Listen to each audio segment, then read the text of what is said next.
पूरी दुनिया के अंदर एक ही सवाल चल रहा है कि ट्रंप दुनिया को कैसे तब्दील करेंगे। चाइना को लेके वो उनको रोकने की कोशिश करे ट्रंप की। चीन के ऊपर अगर ये माशी दबाव बढ़ाते हैं, पाबंदियां आयद करते हैं, टैरिफ्स बढ़ाते हैं, तो चीन के पास ऑप्शंस क्या हैं? ठीक। चीन के पास इस वक्त बहुत बड़ी जो एक तिजारती मंडी है वो इंडिया इमर्ज कर रही है। ये डोनाल्ड ट्रंप की बड़ी अच्छी टेलीफोन कन्वर्सेशन हुई है प्राइम मिनिस्टर मोदी के साथ, लेकिन क्वेश्चन ये है कि क्या जो मोदी को जो ट्रंप कहते हैं कि मैं 60% टैरिफ लगाऊंगा चाइना पे और 20% इंडिया पे, क्योंकि उन्होंने कहा बाकी तमाम मुल्कों से अगर आप इंपोर्ट करते हैं कि पाकिस्तान की अहमियत ही नहीं है अमेरिका के। अच्छा। किसी कोई ऐसा इशू ही नहीं है जिसके ऊपर अमेरिका जो है ज्यादा इंटरेस्टेड है। अलबत्ता ये जरूर है कि अमेरिका ने अपना एक बड़ा स्ट्रॉन्ग बॉन्ड बना लिया है हिंदुस्तान के साथ। जय हिंद, स्वागत है आप सबका दी तथ्य न्यूज में। साथियों, अमेरिका ने जो पिछले 4 सालों में जो बाइडेन की सरकार में गलतियां हुई उसको पूरी तरीके से आज ट्रंप ने सुधारने का जिम्मा उठा लिया है। और सबसे पहली गलती हुई, पूरा फोकस आपने डाल दिया रूस के ऊपर। रूस को जीने मत दो, रूस को ये कर दो, रूस पे ये कर दो, नाटो लगा दो, ये कर दो, यूक्रेन से लड़वा दो। बेवकूफियां, अरे वहां पे चल ही नहीं रही है जंग, आपने जबरदस्ती सोते शेर को हाथ लगाया। असली जंग थी चाइना से। अब हम देखो ट्रंप आए, ट्रंप के आने के बाद रूस यूक्रेन का मुद्दा डेफिनेटली सॉल्व होगा, क्योंकि ट्रंप को पता है, पहले तो पुतिन से उनकी अच्छी दोस्ती भी है, बट उनको पता है कि रूस से आज अमेरिका कोई विवाद है ही नहीं। पहले कभी था 30 साल पहले, आज उसकी जरूरत ही नहीं है। आज जरूरत है चीन के खिलाफ सब घेराबंदी करने की, चीन को तोड़ने की, चीन को जलाने की, चीन को फूकने की। वो नहीं कर पा रहे थे आप पिछले 4 सालों में। अब उस चीज पे काम तेज हुआ है। अभी से ही ट्रंप ने सबसे पहला समझ लिया है कि चीन की ताकत है, उसकी बैकबोन है, उसकी इकोनॉमी को तोड़ो, फिर उसके बाद उनके लोगों को भड़काओ। मतलब जो अमेरिका का वे ऑफ है ना, जो वे है लोग देश को किसी अच्छे खासे देश की वार्ड लगाने का, उसके थ्रू ही अमेरिका चलेगा, बट पहले इकोनॉमी पे वार करके। बहुत सारी जो अमेरिकन प्रोडक्ट्स हैं, अमेरिकन जो अमेरिका चीज़ें मैन्युफैक्चर करवा रहा था चाइना से, वो इंडिया शिफ्ट होंगे, जिसे वो कहते थे, जो previous national security advisor Jack Sullivan कहते थे, नियर शोरिंग और फ्रेंड शोरिंग और डी रिस्किंग। ठीक है जी। तो इट मीन्स कि इंडिया इटसेल्फ जो है वो 20% जो क्या उसे बोलते हैं टैरिफ्स के नीचे आ सकता है। सो वो जो फ्रेंड शोरिंग, नियर, ये डोनाल्ड ट्रंप की बड़ी अच्छी टेलीफोन कन्वर्सेशन हुई है प्राइम मिनिस्टर मोदी के साथ, लेकिन क्वेश्चन ये है कि क्या जो मोदी को जो ट्रंप कहते हैं कि मैं 60% टैरिफ लगाऊंगा चाइना पे और 20% इंडिया पे, क्योंकि उन्होंने कहा बाकी तमाम मुल्कों से अगर आप इंपोर्ट करते हैं, जिसे वो कहते हैं ना एक this is something which is very problematic. ये कोई आसान चीज़ नहीं है। ठीक है जी। सुनने में आ रहा है कि इस दफ़ा डोनाल्ड ट्रंप की जो प्रेसिडेंसी है उसमें ज़्यादा एक्सट्रीम फैक्शन जो हैं वो एक अपर हैंड लेंगे और वो जो मॉडरेट वाइसेस हैं उनको साइड पे करेंगे।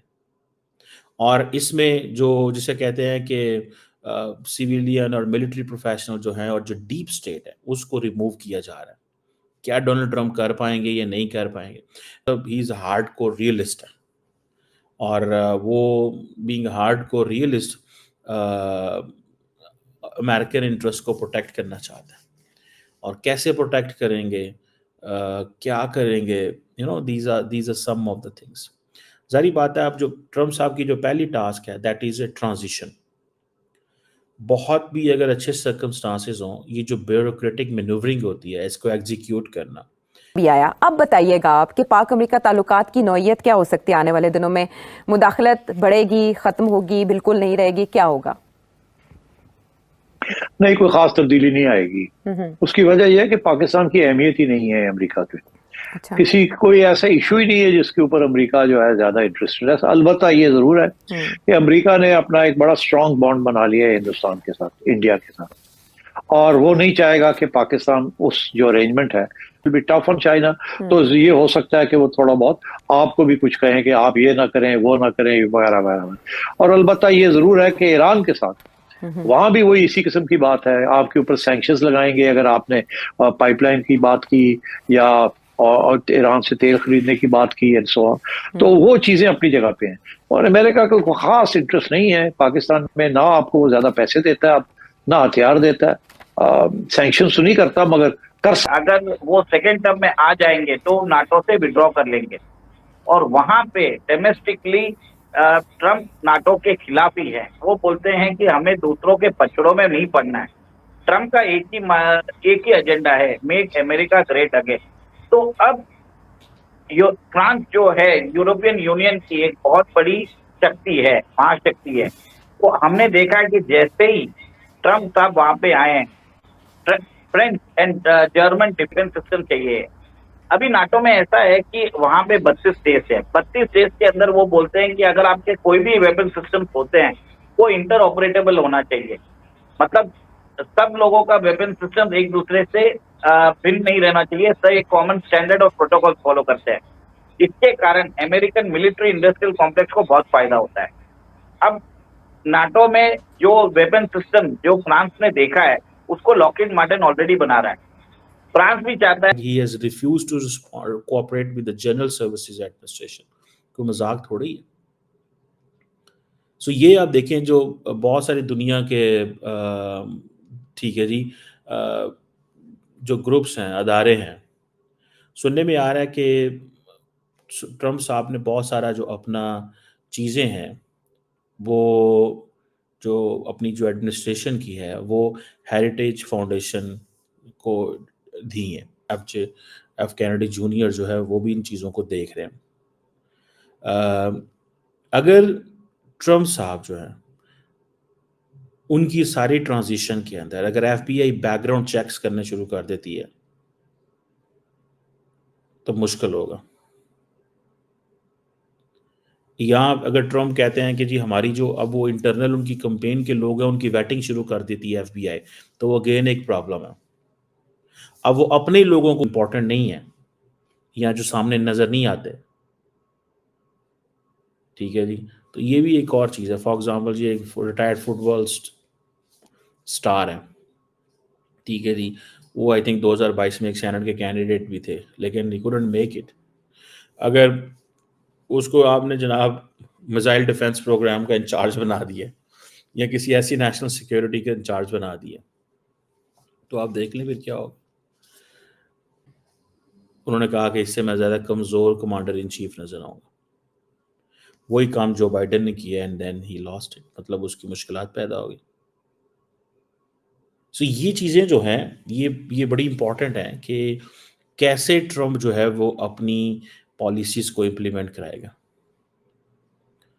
अब फॉर एग्जांपल अगर एक छोटा सा एक इन्फ्लुएंशियल ग्रुप जो है सीनियर ऑफिशियल्स का समहाउ वो नेशनल सिक्योरिटी है कि अब उसका इंडिपेंडेंट वेपन सिस्टम हो जिसमें उसको नेटो की जरूरत ना हो। तो मतलब France is preparing EU for a post NATO period as well. देखिए सर, जो लीडर्स होते हैं, विजनरी लीडर्स होते हैं, वो एडवांस स्टेप्स लेना चालू कर देते हैं।